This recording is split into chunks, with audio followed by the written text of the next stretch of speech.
नमस्कार दोस्तों, अभी हम लोग का जो जीके श्रृंखला सीरीज चल रहा है उसमें ये अगला वीडियो है। और अभी हम लोग जो है मिसलेनियस को देख रहे हैं, अर्थात विविध को देख रहे हैं। विविध में जितने भी टॉपिक होते हैं वो सभी क्रम से बारी बारी से उनको जो है कराया जाएगा। और अभी आज का जो हमारा टॉपिक है ये है शास्त्रीय नृत्य, अर्थात भारत में जो लोक नृत्य हैं, शास्त्रीय नृत्य हैं, वो सब इसी में हम लोग शामिल कर लेंगे। ठीक है, तो चलिए शुरू करते हैं। शास्त्रीय नृत्य अभी हम लोग देखेंगे भरतनाट्यम। केवल इनका याद ही करना होता है कि सीधा किस राज्य में है ये। तो भरतनाट्यम किस राज्य का शास्त्रीय नृत्य हुआ आपका? तमिलनाडु का। दूसरा कथकली, ये केरल का है। केरल का एक और है मोहिनीअट्टम। ये तो हम लोग विशेष रूप से गौर करेंगे इस बात पर। केरल का 2 शास्त्रीय नृत्य हुआ, कथकली और मोहिनीअट्टम। ठीक है, वहीं आप देखेंगे जो कथक है, कथक सबसे नीचे ये उत्तर प्रदेश का है। ठीक है, तो कंफ्यूज नहीं होना, कथक है आपका उत्तर प्रदेश का और कथकली आपका केरल का है। ठीक है, वहीं मणिपुरी, ये मणिपुर का शास्त्रीय डांस है। और यहीं पर होता है एक थांगटा, ये लोक नृत्य है। तो थांगटा लोक नृत्य ये भी मणिपुर का है। ये बहुत चर्चा में रहता है, अक्सर पूछा जाता है, इसको ध्यान रखना थांगटा को। ओडिसी शास्त्रीय नृत्य ये ओडिशा का है। कुचिपुड़ी जो है ये कुचिपुड़ी आंध्र प्रदेश का है। और शास्त्रीय नृत्य ये असम का है। ठीक है, ये तो हुए हमारे जो शास्त्रीय नृत्य हैं हमारे भारत के, वो अगर आप काउंट करेंगे तो कितना हुआ? 1 2 3 4 5 6 7 8, कुल 8 शास्त्रीय नृत्य हैं। ठीक है, आगे देखते हैं हम लोग। कुछ लोक नृत्य भी हैं, थोड़ा सा जूम कर लेते हैं इसको। ठीक है, तो कुछ ये लोक नृत्य हैं, इनको देखते हैं। रऊफ, ये रऊफ जो है ये कश्मीर घाटी यानी जम्मू कश्मीर में ऐसे लोक नृत्य ये किया जाता है, रऊफ। दूसरा हिकात, ये भी जम्मू कश्मीर का है।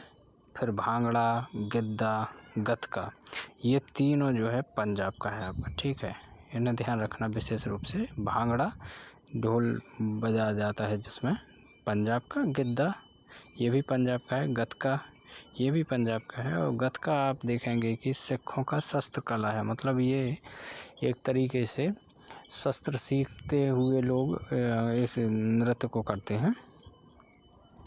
आगे बढ़ते हम लोग नाट्य नृत्य देखेंगे, ये हिमाचल प्रदेश का है।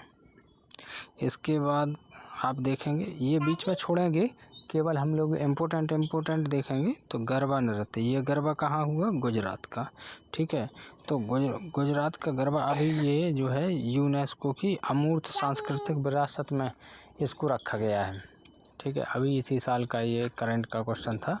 अभी पूछ भी सकता है कि गरबा नृत्य पूछेगा कि कौन सा नृत्य भारत का जिसे यूनेस्को की सांस्कृतिक विरासत में, अमूर्त सांस्कृतिक विरासत में रखा गया है, तो वो गरबा नृत्य है। ये कहाँ का है? गुजरात का। ठीक है, घूमर नृत्य ये राजस्थान का है आपका।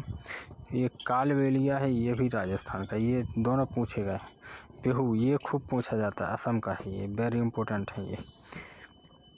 ठीक है, आगे देखते हैं हम लोग। जो रासलीला है, ये रासलीला आप देखेंगे, रासलीला देखेंगे आप, तो ये उत्तर प्रदेश का है। ध्यान रखना इसको। वृंदावन आपका मथुरा वाला जो क्षेत्र है वहाँ पर ये भगवान श्री कृष्ण के जो रासलीलाएँ हैं गोपियों के साथ, उनका एक लोक नृत्य ही है ये। ठीक है, और फिर छऊ नृत्य हुआ आपका, ये पूछा जाता है खूब। छऊ ध्यान रखना, बिहार बेसिकली विशेष रूप से बिहार को ही ध्यान रखेंगे। फिर पश्चिम बंगाल, उड़ीसा को छोड़ देना इसमें। ठीक है, तो थोड़ा सा हम लोग इसमें रिवीजन करते हैं कि हम लोग जो लोक नृत्य हैं ये क्या क्या हैं, कौन कौन से हैं। का रऊफ, हिकात ये दोनों कहाँ से हैं? जम्मू कश्मीर से हैं। भांगड़ा, गिद्धा, गतका ये तीनों कहाँ से हैं लोक नृत्य? ये तीनों पंजाब के हैं। फिर गरबा आपका ये गुजरात का है। जैसे यूनेस्को की अमूर्त सांस्कृतिक विरासत में अभी नवीनतम स्थल यह है, नवीनतम साइट यही है गरबा नृत्य। ठीक है। घूमर ये राजस्थान का है। बिहू ये असम का है। कालबेलिया ये भी राजस्थान का है। रासलीला आपके उत्तर प्रदेश में, और छऊ नृत्य आपका बिहार पश्चिम बंगाल में। ठीक है, आगे बढ़ते हैं। आगे हम देखते हैं कुछ और हैं। तो इसमें हम लोग देखते हैं जैसे तमाशा, ये खूब पूछा गया है, वेरी इम्पोर्टेंट है ये महाराष्ट्र में। लोक नृत्य, तमाशा लोक नृत्य पूछेगा कहाँ का है, तो महाराष्ट्र का। कठपुतली ये राजस्थान का है। बांस नृत्य ये आपका मिजोरम का है, ध्यान रखना इसको। ठीक है। सरहुल ये वेरी इंपॉर्टेंट हो जाता है आपका छोटा नागपुर पठार यानी झारखंड और छत्तीसगढ़ दोनों जगह। और ये ओरांव जनजाति जो लिखा है इस पर, ठीक है, ये जनजातीय नृत्य हैं भारत के, जनजातीय लोक नृत्य। ये जो है जनजातीय लोक नृत्य हैं आपके एसटी। तो ये मुंडा जनजाति जो होती है उसके द्वारा किया जाता है। मुंडा, ओरांव, हो, ये जातियां जो है झारखंड में पाई जाती हैं छोटा नागपुर पठार पर, तो इन्हीं जातियों के द्वारा इसे किया जाता है। अब सरहुल त्यौहार जब भी पूछेगा अगर जनजातियों के टॉपिक में, तो फिर वहाँ पर मुंडा ही लगाना होता है कि सरहुल त्यौहार कौन सी जनजाति मनाती है, तो मुंडा त्यौहार मुंडा जनजाति मनाती है। ठीक है, इतना आप ध्यान रखना। आगे बढ़ते हैं हम लोग। जैसे चरकुला ये खूब पूछा जाता है, तो उत्तर प्रदेश का होगा चरकुला। यक्षगान ये कर्नाटक का है। नौटंकी ये उत्तर प्रदेश की है। डांडिया नृत्य आपका गुजरात का है, ध्यान रखना। और इसके बाद कीर्तन ये पश्चिम बंगाल का है। आप जानते हैं भारत में जो पूजा पद्धति है उसके अंतर्गत संकीर्तन या कीर्तन की प्रचलन किसने प्रारंभ किया था, तो आपके जो वल्लभाचार्य जी हुए थे उन्हीं के द्वारा ये शुरू किया गया था संकीर्तन। ठीक है। चैता देखेंगे आप, चैता भी ये बिहार का ही है। ठीक है, तो यही इतने ही आपके बहुत महत्वपूर्ण हैं, ये ध्यान रखना आप। ये थे आपके जनजातीय नृत्य। ठीक है, ध्यान रखना आप इसको। और कुछ और हैं ये जनजातीय नृत्य, इनको देख लेते हैं हम लोग। जैसे गोंड नृत्य ये पूछता है गोंड जनजाति द्वारा, और उड़ीसा में ये किया जाता है। ठीक है। और सरहुल हम लोग देख ही चुके हैं। ओरांव लिखा है इस पर, मुंडा, ओरांव, हो जनजातियों द्वारा। कर्मा नृत्य ये खूब पूछता है, ये कोल बिहार। देखिए कर्मा नृत्य जब भी आए तो आप इसमें बिहार को याद नहीं करना, यहाँ पर कर्मा नृत्य में आप याद करना सोनभद्र, उत्तर प्रदेश का है ये सोनभद्र। ठीक है, सोनभद्र में जो है कर्मा जो जनजाति रहती है उसके द्वारा ये नृत्य किया जाता है, तो ध्यान रखना आप। यूपी, हालांकि बिहार में भी कोई जनजाति पाई जाती है तो कोई दिक्कत ही नहीं है, लेकिन कर्मा नृत्य जब भी आए तो आप सोनभद्र ही याद रखना। रेंगमा नृत्य ये रेंगमा जनजाति जो है नागालैंड में पाई जाती है। ठीक है, और नागालैंड, मणिपुर। लेकिन आपको ध्यान रखना होगा रेंगमा जो जनजाति है वो बेसिकली पूर्वोत्तर भारत की जनजाति है, और विशेष रूप से जब हम लोग जनजातियों का टॉपिक पढ़ते हैं तो उसमें जो रेंगमा जनजाति है वो असम की जनजाति मानी जाती है। ठीक है, तो यहीं पर आप जो है यहाँ पर आप असम लिख लीजिए, यहीं पर रेंगमा के सामने रेंगमा नृत्य, रेंगमा जनजाति, और नागालैंड के साथ असम, ये ध्यान रखना आप लोग। ठीक है। और बांस नृत्य या बम्बू डांस ये कुकी नागा जनजातियों द्वारा किया जाता है। नागालैंड हुआ आपका पूर्वोत्तर भारत के जो राज्य हैं, नागालैंड है आपका, मिजोरम है, मणिपुर है, वहीं पर ये किए जाते हैं। पाली नृत्य ये भील जनजाति द्वारा किया जाता है मध्य प्रदेश, राजस्थान में। बिलमा नृत्य ये बैगा जनजाति द्वारा किया जाता है। बैगा छत्तीसगढ़ की महत्वपूर्ण जनजाति है, ध्यान रखना। मध्य प्रदेश बाद में, पहले छत्तीसगढ़। इसके बाद आप देखेंगे सुगा नृत्य, ये मध्य प्रदेश और छत्तीसगढ़ दोनों जगह किया जाता है।